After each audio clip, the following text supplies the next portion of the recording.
Bismillahirrahmanirrahim. Assalamualaikum warahmatullahi wabarakatuh. Perkenalkan, nama saya Yusak Ivanovic, NIM di 600160105. Di sini saya akan mempresentasikan terkait dengan penelitian tugas akhir saya dengan judul Analisa Budaya K3, Keselamatan dan Kesehatan Kerja bagi Mahasiswa Teknik Industri Universitas Muhammadiyah Surakarta dengan studi kasus mahasiswa Teknik Industri Universitas Muhammadiyah Surakarta. Sebenarnya saya terima kasih kepada Ibu Indah Pratiwi selaku dosen pembimbing saya dan Bapak Muhammad Junaidi selaku penguji pada seminar tugas akhir saya dan juga Bapak Muklisan Anis penguji kedua selaku penguji dalam seminar tugas akhir saya. Baik, di sini saya akan menjelaskan terkait dengan rangkaian pembahasan yang akan saya bahas. Yang pertama, latar belakang masalah. Yang kedua, tujuan penelitian. Yang ketiga, metode penelitian. Yang keempat, hasil penelitian dan pembahasan. Yang kelima, kesimpulan dan saran. Berangkat dari latar belakang masalah, dewasa kini peran dari K3 sendiri terkait dengan implementasi sudah menyebar secara merata di dalam sektor industri maupun sektor instansi pendidikan, terutama di sebuah perguruan tinggi, di mana merupakan produk kebijakan pemerintah yang digunakan oleh pemerintah dalam upaya preventif apabila terjadi bahaya kecelakaan pada saat melakukan kegiatan kerja dan mengurangi resiko kecelakaan akibat kerja. Pemerintah sudah bersepakat bahwa menjadikan K3 sebagai budaya yang perlu diimplementasikan dalam setiap sektor. Yang dirasa memang perlu akan menerapkan budaya K3 sesuai dengan keputusan Menteri Tenaga Kerja nomor 463 tahun 1993 tentang budaya K3. Dari penjabaran masalah tersebut, Universitas Muhammadiyah Surakarta yang terletak di Jalan Jenderal Ahmad Yani Tromolpo 1 Pabelan Kartasura Sukoharjo merupakan sebuah instansi pendidikan yang bergerak dalam bidang pendidikan yang juga tidak luput dalam peran implementasi budaya K3 sebagai bentuk meningkatkan kesejahteraan serta produktivitas untuk seluruh elemen yang ada di Universitas Muhammadiyah Surakarta itu sendiri. Khususnya dalam program studi teknik industri Universitas Muhammadiyah Surakarta, di mana di dalamnya juga mempelajari terkait K3 secara umum, di mana peran serta tanggung jawab moral sebagai lulusan teknik industri Universitas Muhammadiyah Surakarta juga memegang peranan penting dalam praktik implementasi budaya K3 itu sendiri. Dan juga dirasa perlu untuk mulai sadar akan pentingnya K3. Oleh karena itu, analisa terkait budaya K3 bagi mahasiswa teknik industri Universitas Muhammadiyah Surakarta diperlukan untuk mengetahui pengaruh antar variabel K3 terhadap budaya K3 bagi mahasiswa teknik industri Universitas Muhammadiyah Surakarta. Pada tujuan penelitian yang pertama, menguji dan menganalisis pengaruh terkait dengan tingkat kesadaran budaya K3 bagi mahasiswa teknik industri Universitas Muhammadiyah Surakarta. Yang kedua, mengidentifikasi seberapa besar pengaruh dan tingkat kesadaran budaya keselamatan dan kesehatan kerja bagi mahasiswa teknik industri Universitas Muhammadiyah Surakarta. Yang ketiga, memberikan usulan perbaikan berupa saran agar dapat meningkatkan kualitas pemahaman terkait budaya keselamatan dan kesehatan kerja bagi mahasiswa teknik industri Universitas Muhammadiyah Surakarta. Pada metode penelitian yang pertama, ada identifikasi populasi dan sampel, yang kedua instrumen penelitian yang meliputi kuesioner, kedua penggunaan software AMOS versi 23, yang ketiga software SPSS versi 26, yang keempat software Smart PLS versi 3. Selanjutnya pengolahan data, yang keempat metode analisis data yang meliputi uji validitas dan uji reliabilitas, yang kedua analisis struktural equational modeling. Berikut merupakan tahapan-tahapan analisis data sel. Yang pertama, uji validitas dengan uji konvergen validitas menguji konstruk indikator apakah memiliki proporsi varian tinggi atau tidak. Validitas konvergen yang signifikan apabila koefisien variabel lebih besar dari 2 kali standar errornya. Selanjutnya, uji reliabilitas dengan uji konstruk reliability, yaitu menguji keandalan dan konsistensi data. Memenuhi kriteria apabila konstruk reliability lebih dari 0,7 atau nilai konstruk reliability di antara 0,5 sampai 0,6 masih dapat diterima karena nilai tersebut masuk kategori sedang. Yang ketiga, uji normalitas data, yaitu dengan uji normalitas data univariat dan multivariat, yaitu menganalisis tingkat normalitas data yang digunakan pada penelitian ini. Univariat melihat nilai CR pada skewness diharapkan sekitar 2,58. Bila ada nilai di luar angka tersebut, bisa ditoleransi apabila nilai multivariat masih di sekitar 2,58. Uji normalitas data dengan determinant of sample covariance yaitu melihat apakah apabila terdapat multikolinearitas dan singularitas dalam sebuah kombinasi variabel. Determinan yang benar-benar kecil mengindikasikan adanya multikolinearitas atau singularitas. Diharapkan menjauh angka 0 dan lebih baik jika bernilai lebih dari 1. Kemudian uji goodness of fit yaitu indeks dari uji keseluruhan model, diantaranya yaitu uji C-square, RSMA, root mean square, dan lain sebagainya. Yang pada pengujian yang terakhir yaitu pengujian hipotesis. Uji hipotesis dikatakan signifikan apabila nilai CR pada tabel DF dan nilai P kurang dari 0,05.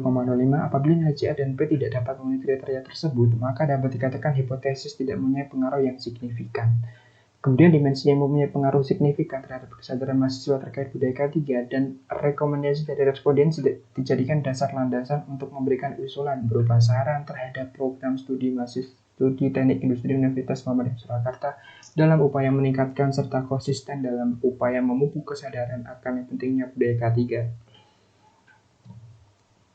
Pada hasil penelitian dan pembahasan, ada beberapa yang akan saya bahas. Yang pertama, uji validitas dan reliabilitas kuesioner yang meliputi uji validitas dan uji reliabilitas. Yang kedua, evaluasi asumsi CBSM yang meliputi uji normalitas, eliminasi outlier, eliminasi indikator, eliminasi outlier dan indikator. Yang ketiga, analisis partially square structural equational modeling yang meliputi analisis outer model. Yang ketiga, evaluasi model struktural. Yang ketiga, uji signifikansi dengan metode bootstrapping atau uji hipotesis. Yang keempat, kesimpulan dan saran.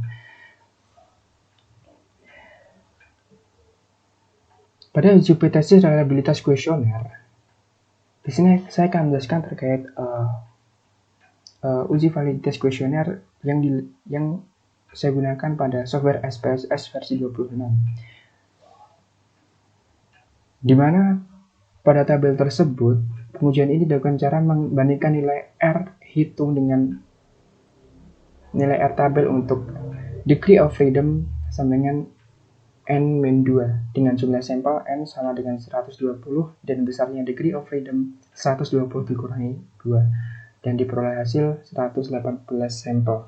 Dengan nilai alpha 0,05 maka dapat nilai-nilai R tabel sebesar 0,1793. Indikator dinyatakan valid atau R hitung lebih besar dari R tabel. Pada hasil pengujian yang dilakukan, seluruh indikator dinyatakan valid dan dapat dilakukan untuk uji reliabilitas. Dapat dilihat pada tabel di sini, R hitung dan R tabel dengan keterangan valid.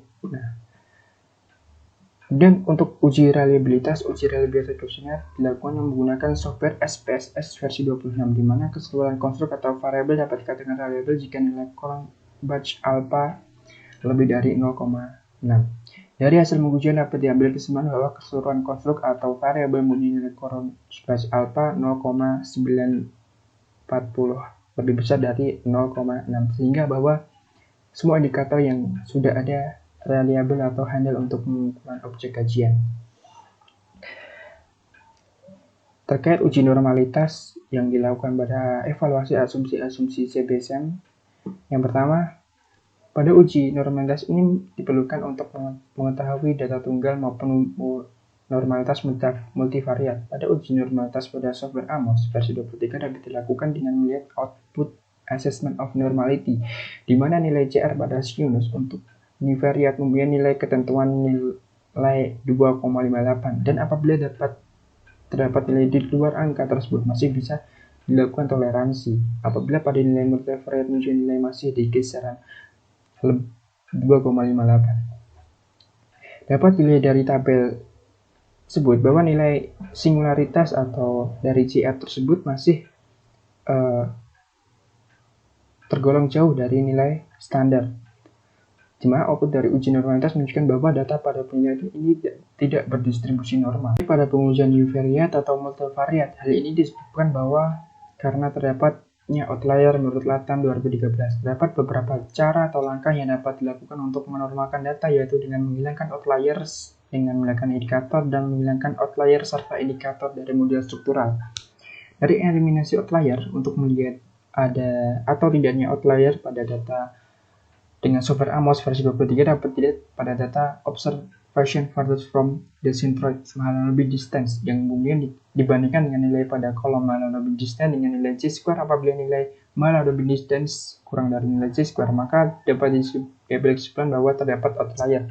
Dari tabel di sini terdapat nilai Mahalanobis square sebesar 63 sampai 54, di mana pada tingkat signifikansi 0,001 yaitu diperoleh nilai 51,178, sehingga pada nilai tersebut nilai Mahalanobis distance pada data tersebut lebih besar dari 51 atau nilai signifikan yang disyaratkan. Setelah dilakukan eliminasi pada data tersebut, terdapat outlier, kemudian dilakukan pengujian dengan tidak mengikutkan data yang perlu dieliminasi sebelumnya, yaitu pada data 33, 83, dan 39. Dari output uji normalitas setelah data yang terindikasi outlier dieliminasi, dapat disimpulkan bahwa data masih tidak memenuhi asumsi normalitas, baik pada pengujian univariat maupun multivariat, sehingga perlu dilakukan langkah kedua, yaitu melakukan eliminasi pada indikator.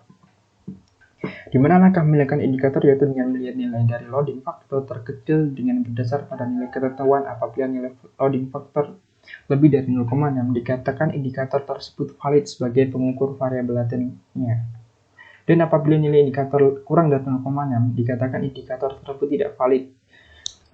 Dari tabel di samping terdapat nilai indikator yang kurang dari 0,6, yaitu diantaranya Y13, kemudian X13, X12, X11, kemudian X2, X22, kemudian X44. Sehingga perlu dilakukan eliminasi dan dilakukan pengujian ulang. Dari tabel di samping dapat disebutkan bahwa setelah dilakukan eliminasi indikator yang memiliki nilai loading faktor kurang dari 0,6, data masih tidak berdistribusi normal.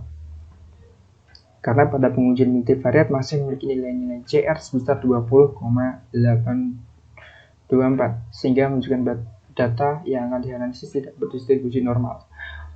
Dan yang tahap terakhir, eliminasi outlier dan indikator.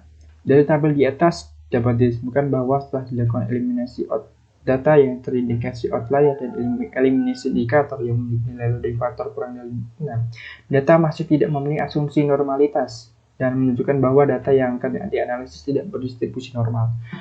Menurut Ferdinand 2002, berdasarkan asumsi CBSM di atas dapat disimpulkan bahwa data yang diperoleh tidak memenuhi asumsi-asumsi CBSM, yaitu terkait dengan normalitas, outlier, dan multikolinearitas, maka data tidak layak untuk dilakukan pada tahap estimasi selanjutnya, sehingga dapat ditempuh dengan alternatif lain, yaitu dengan menggunakan SEM berbasis komponen partialis square SEM apabila pengujian yang sudah dilakukan tidak memenuhi asumsi-asumsi yang sudah ditetapkan menurut Latham dan Ghazali 2015.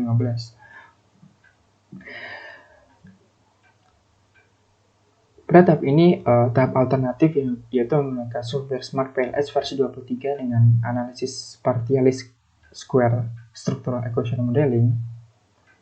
Terdapat beberapa langkah. Yang pertama, analisis outer model. Pada tahap analisis outer model dibagi menjadi dua tahap, yaitu tahap perancangan outer model dan tahap pengujian outer model.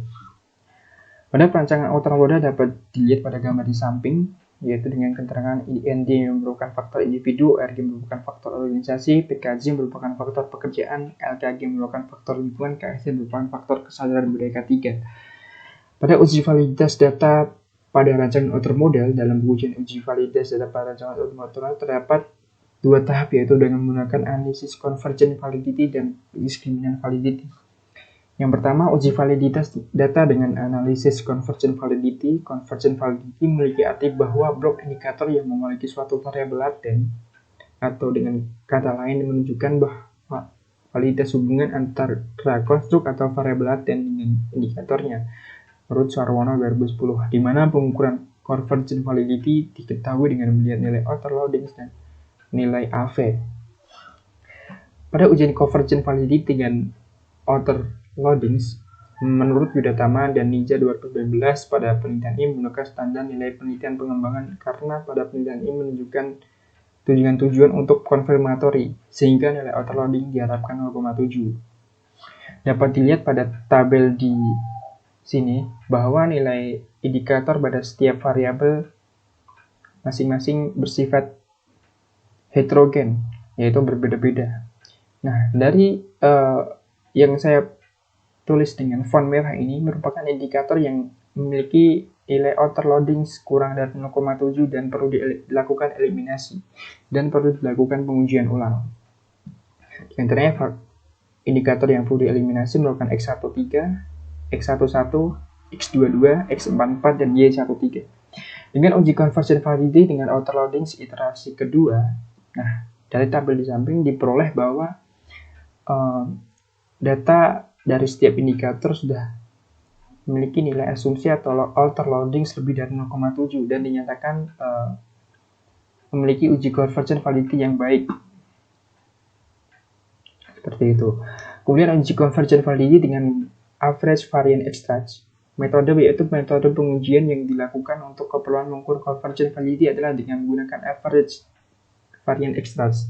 Di mana penelitian ini nilai AV pada masing-masing variabel laten diharapkan memiliki nilai lebih dari 0,5. Dapat dilihat pada tabel di samping yang merupakan nilai dari setiap variabel sudah bernilai dari 0 lebih dari 0,5 dengan keterangan valid dan sudah memenuhi uji convergent validity.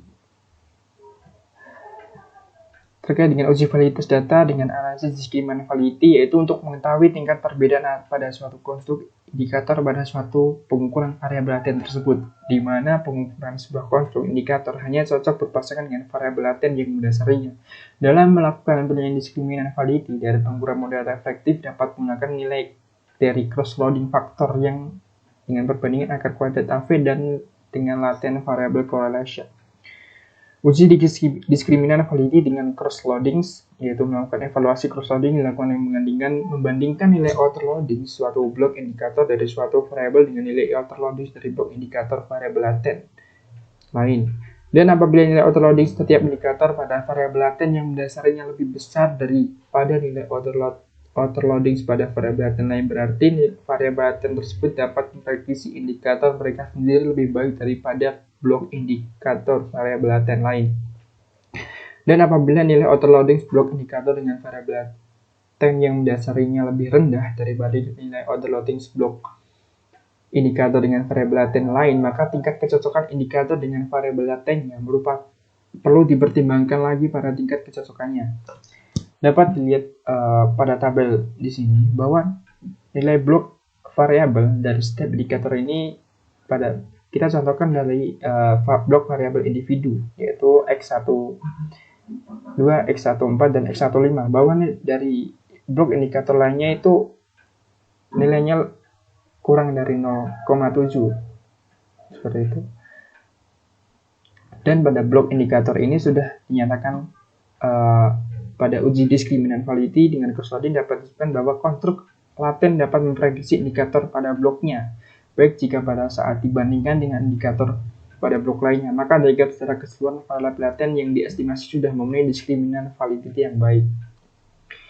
Uji discriminant validity dengan perbandingan akar AV dengan latent variable correlation, di mana perbandingan nilai akar kuadrat AV harus lebih besar dari latent variable correlation, di mana nilai akar kuadrat AV yang lebih besar menunjukkan bahwa masing-masing variabel berbagi varian akan berbagi varian lebih dengan blok indikator yang mendasarinya daripada dengan variabel laten yang mewakili blok indikator yang berbeda dengan dikatakan memiliki nilai discriminant validity yang baik.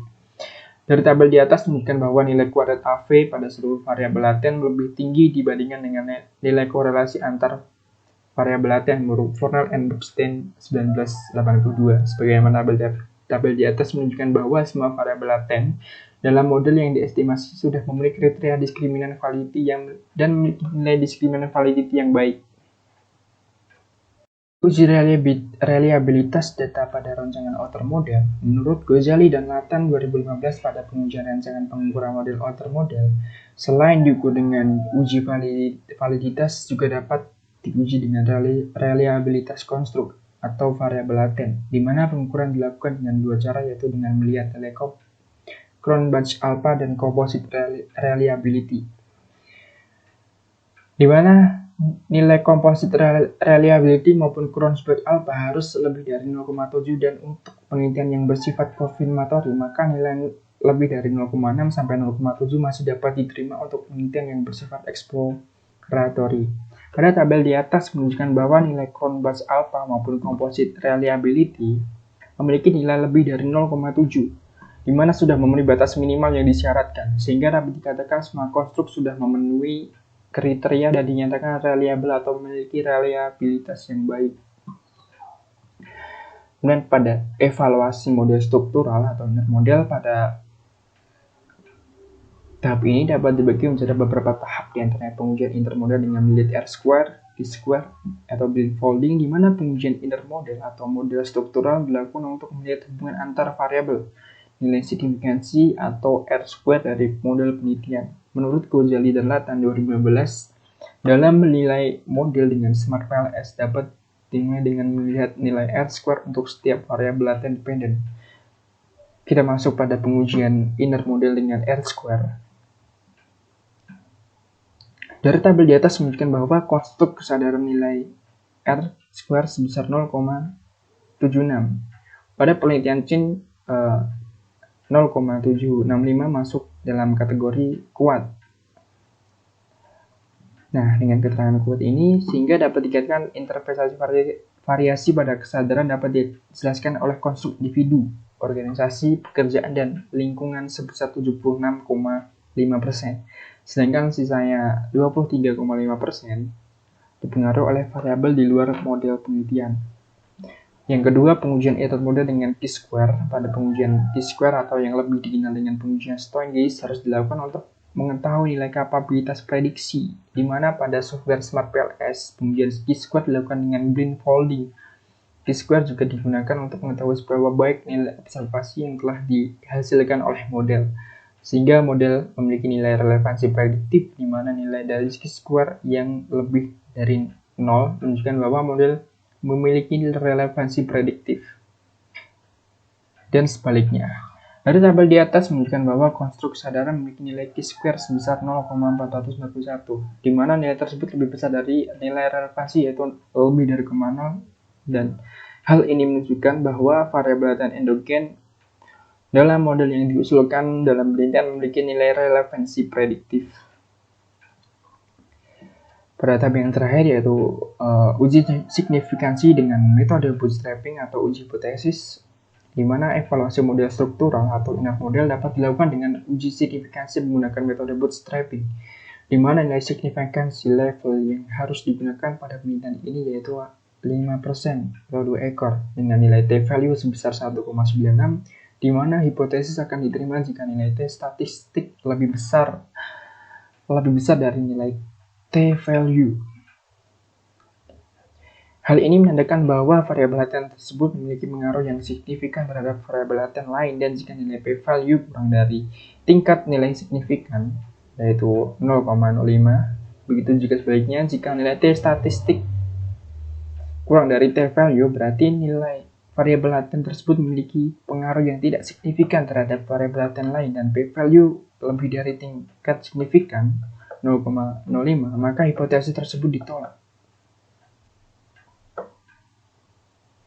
Sedangkan original sampel digunakan untuk mengetahui pengaruh dari suatu variabel laten. Jika kalkulasi menghasilkan original sampel lebih dari 0, maka variabel laten tersebut memiliki pengaruh positif terhadap variabel laten lain. Begitu juga sebaliknya, jika hasil kalkulasi menghasilkan nilai original sampel kurang dari 0, maka variabel laten tersebut memiliki pengaruh negatif terhadap variabel laten lain. Berdasarkan tabel di atas menunjukkan bahwa variabel eksogen yang punya pengaruh tertinggi terhadap kesadaran yaitu variabel pekerjaan, dengan merujuk pada nilai original sampel yaitu sebesar 0,449, sehingga dapat diambil kesimpulan bahwa apabila jika dibandingkan dengan variabel individu, organisasi, dan lingkungan, variabel pekerjaan memiliki pengaruh tertinggi dibanding dengan variabel eksogen lainnya. Terkait dari hasil pengumpulan data menunjukkan bahwa persepsi mahasiswa teknik industri di sebuah perguruan tinggi Universitas Muhammadiyah Surakarta terhadap kesadaran budaya keselamatan dan kesehatan kerja cenderung lebih ke arah kepedulian lingkungan, pengelolaan organisasi, dan kepedulian terhadap pekerjaan, sehingga merasa lebih diperhatikan terkait dengan sejauh mana implementasi budaya K3 itu sendiri di lingkungan kampus. Dalam hal ini dapat ditarik sebuah kesimpulan bahwa implementasi budaya K3 tidak bisa dipraktekkan apabila kondisi lingkungan, pengelolaan organisasi, dan prosedur terhadap pengelolaan pekerjaan belum terimplementasi secara maksimal. Oleh karena itu, terkait dengan faktor individu secara tidak langsung akan mengerti sendiri, karena kepribadian atau faktor individu akan terbentuk dan sadar akan pentingnya budaya K3 itu sendiri, yaitu dengan melihat bagaimana lingkungan, pengelolaan organisasi, dan implementasi budaya K3 terhadap pekerjaan itu sejauh mana. Sehingga untuk mengimplementasikan supaya budaya K3 bisa maksimal, yaitu dengan menjunjung semangat kebersamaan terhadap pentingnya budaya K3 di dalam sektor manapun. Karena dalam setiap kegiatan perlu pengawasan atau prosedur yang jelas dengan berdasar pada ketentuan atau kaidah-kaidah yang sudah diatur di dalam K3 itu sendiri. Dan saran yang pertama, kesimpulan dari pengujian pertama terkait uji validitas dan reliabilitas kuesioner yang dilakukan dengan menggunakan software SPSS versi 26 hasil menunjukkan bahwa terkait uji validitas indikator dinyatakan valid dalam penelitian. Dan dengan melihat tabel rekapitulasi hasil pengujian bahwa seluruh indikator memiliki nilai R hitung lebih besar dari nilai R tabel.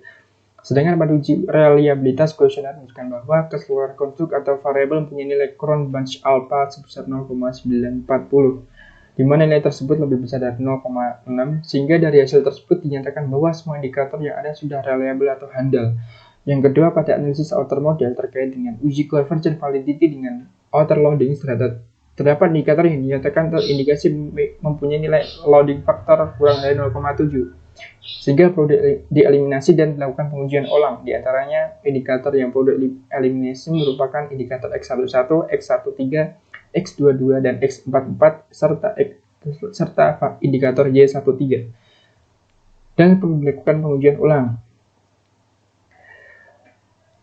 tanpa memasukkan indikator yang sudah dieliminasi, dan diperoleh kesimpulan bahwa nilai loading faktor setiap indikator sudah bernilai lebih dari 0,7 dan dinyatakan sudah memenuhi uji convergent validity dan dinyatakan valid sebagai pengukur konstruknya. Dan untuk pengujian yang dilakukan dengan nilai average variance extract, dapat beberapa variabel mempunyai nilai AV lebih dari 0,5, sehingga dinyatakan semua variabel dalam model sudah memenuhi kriteria uji convergent validity. Yang ketiga, terkait dengan uji signifikansi inner model, dapat beberapa variabel yang memiliki pengaruh signifikan dan memiliki pengaruh positif terhadap kesadaran, diantaranya variabel pekerjaan, lingkungan, dan organisasi. Sehingga untuk variabel individu tidak memiliki pengaruh yang signifikan terhadap kesadaran, tetapi memiliki pengaruh positif terhadap kesadaran. Yang keempat, dari hasil pengolahan dan analisis data, diperoleh variabel yang punya nilai signifikansi dengan pengaruh positif terhadap kesadaran dan tergolong punya pengaruh terbesar di antara variabel yang lain, yaitu variabel pekerjaan dengan perolehan nilai original sampel sebesar 0,449, dan untuk variabel lingkungan dengan perolehan nilai original sampel sebesar 0,278. Saran yang pertama,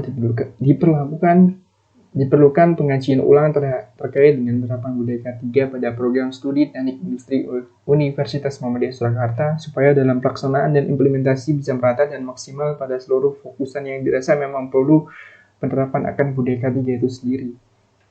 Yang kedua, memberikan pemahaman baik berupa pengetahuan secara teori maupun praktik yang berkaitan dengan budaya K3 dan pentingnya peranan K3 di masa sekarang sebagai mahasiswa dan di masa yang akan datang.